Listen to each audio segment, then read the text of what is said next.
নমস্কাৰ আপোনালোকে চাই আছে ক্ৰিকেট গুৰু আসাম ইউটিউব চেনেল ক্ৰিকেট বিশ্বকাপ আহি আছে এবাৰ মহিলাৰ শাখাত মহিলা ক্ৰিকেট বিশ্বকাপ আহি আছে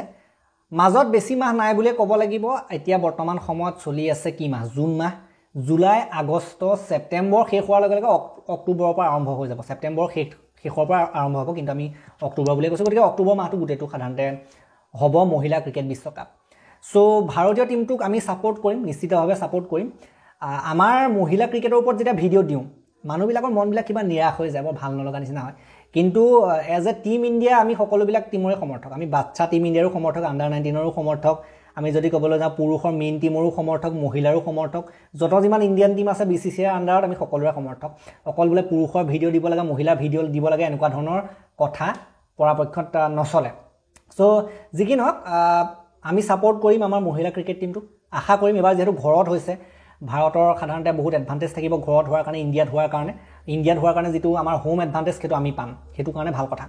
সো হেহতিয়া কেটামান আমি বিশ্বকাপত দেখিছো কি টি20 বিশ্বকাপ হক বা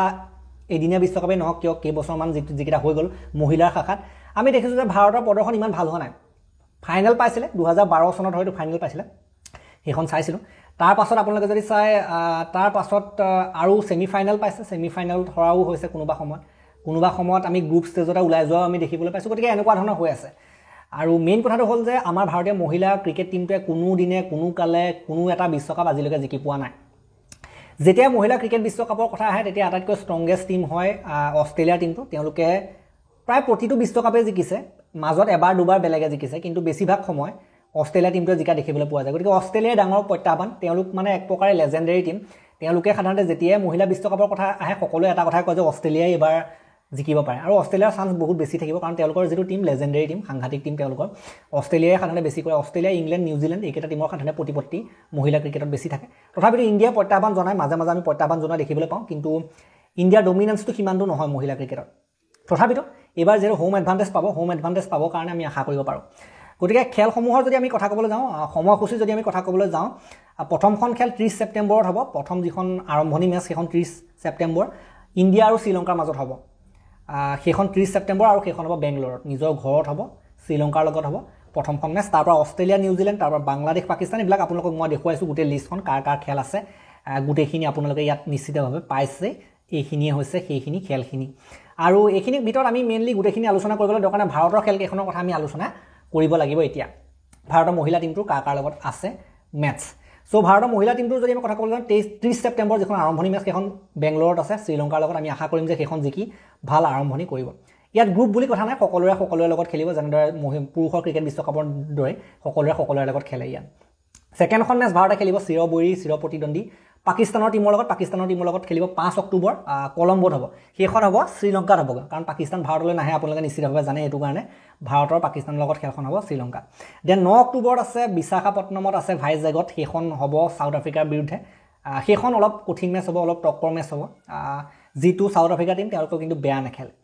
তাৰ পাছত 12 অক্টোবৰত আকৌ আছে বিশাখাপট্টনমত সেইখন আছে অষ্ট্ৰেলিয়াৰ লগত সেইখন ডাঙৰ মেচ হ'ব 12 অক্টোবৰত অষ্ট্ৰেলিয়াৰ লগত ভাইজেগত অৰ্থাৎ বিশাখাপট্টনমত সেইখন টান খেল হ'ব আটাইতকৈ কঠিন মেচ সেইখনেই হ'ব অষ্ট্ৰেলিয়াৰ লগত আৰু সেইখন যদি জিকিব পাৰে ভাৰতৰ কাৰণে বহুত ডাঙৰ এটা কনফিডেন্স বুষ্ট হ'ব নেক্সট তাৰ পাছত খেলখন হ'ব 19 অক্টোবৰত ইনডোৰত হ'ব সেইখন ইংলেণ্ডৰ লগত হ'ব 19 অক্টোবৰত ভাৰতৰ সেইখনো মোটামুটি ভাৰত আৰু ইংলেণ্ডৰ টিমকেইটাৰ মাজত যেতিয়া খেল হয় পুৰা টক্কৰ হয় প্ৰায় সমপৰ্যায়ৰ টিম বুলি ক'লে ভুল নহব ইংলেণ্ডৰ টিমটো হয়তো অলপ আগত যায় কোনোবা সময়ত আমি দেখো যে কেতিয়াবা তেওঁলোক আগত যায় কেতিয়াবা আমি আগত যাওঁ তেনেকুৱা হৈ থাকে কিন্তু দুইটা টিমৰ মাজত টক্কৰ খেল এখন টক্কৰ খেল হ'ব অষ্ট্ৰেলিয়া আৰু ইংলেণ্ড গতিকে 12 অক্টোবৰ আৰু 19 অক্টোবৰ দুইটা ডেটতে অষ্ট্ৰেলিয়া ইংলেণ্ড আটাইতকৈ ডাঙৰ শক্তিশালী টিম এইকেইটাৰ লগত সাধাৰণতে হ'ব আৰু 23 অক্টোবৰৰ দিনাখন হ'ব গুৱাহাটীত সেইখনৰ কথা মই অলৰেডি আলোচনা কৰিছো গুৱাহাটীত কি মেচ হ'ব তাৰ ওপৰত আমি আলোচনা কৰিছো সেইখন 23 অক্টোবৰত হ'ব সেইখন হ'ব গুৱাহাটীত নিউজিলেণ্ডৰ লগত গতিকে 12 অক্টোবৰ 19 অক্টোবৰ আৰু 23 অক্টোবৰ গোটেইকেইটা দিনে কিন্তু আটাইতকৈ শক্তিশালী টিমকেইটা মহিলা ক্ৰিকেটৰ আটাইতকৈ শক্তিশালী টিমকেইটাৰ লগত ভাৰতৰ হ'ব গতিকে গোটেইকেইখন খেল সেইখন ইম্পৰ্টেণ্ট খেল আৰু টান খেল কঠিন খেল সেইকেইখন যদি গোটেইকেইখন ভাৰতে জিকিব পাৰে তেতিয়াতো মানে ভাৰতৰ মনোবল বহুত বেছি হাই হৈ যাব গতিকে এইকেইটা টিমক হৰুৱাটো দৰকাৰ আছে আৰু ভাৰতৰ একেবাৰে শেষৰখন গ্ৰুপ মেচ হ'ব বাংলাদেশৰ লগত বেংগলোৰত হ'ব 26 অক্টোবৰ তাৰিখে আৰু ইয়াৰ পাছত হ'ব ছেমিফাইনেলৰ পাছত ফাইনেল গতিকে ছেমিফাইনেলখন হ'ব আপোনাৰ 29 অক্টোবৰত হয়তো গুৱাহাটীত নহয়তো কলম্বোত গুৱাহাটীতে হোৱাৰ চান্স বেছি পাকিস্তান থাকিলেহে কলম্বোত হ'ব বাকি 30 অক্টোবৰ দিনাখন হ'ব ছেমিফাইনেল সেকেণ্ডখন ছেমিফাইনেল আৰু 2 নৱেম্বৰ দিনাখন ফাইনেল আছে গতিকে অক্টোবৰৰ পৰা নৱেম্বৰ মাহলৈকে চলিব 2 নৱেম্বৰত হ'ব ফাইনেল বেংগলোৰত হয়তো নহবা কলম্বোত পাকিস্তানে পালে কলম্বোত হ'ব আৰু পাকিস্তান নাপালে বেংগলোৰত হ'ব গতিকে বেংগলোৰতে হ'ব এখন নিশ্চিতভাৱে গতিকে 2 নৱেম্বৰত ফাইনেল আমি আশা কৰিম যে 2 নৱেম্বৰলৈকে পাওক ফাইনেলত পাওক ইণ্ডিয়ান টিমটো সো ইণ্ডিয়ান টিম এতিয়ালৈকে সিলেক্ট হোৱা নাই বহুত দিন যেহেতু আছে মাজত কেইমাহমান আছে গতিকে সিলেক্ট এমাহমান আগত থাকোঁতে বা এমাহ বা আধা মাহ তেনেকুৱা মাহ আধা মাহ নহয় এমাহমানৰ আগতে সিলেক্ট কৰিব আগষ্ট মানত আপোনালোকে টিম পাই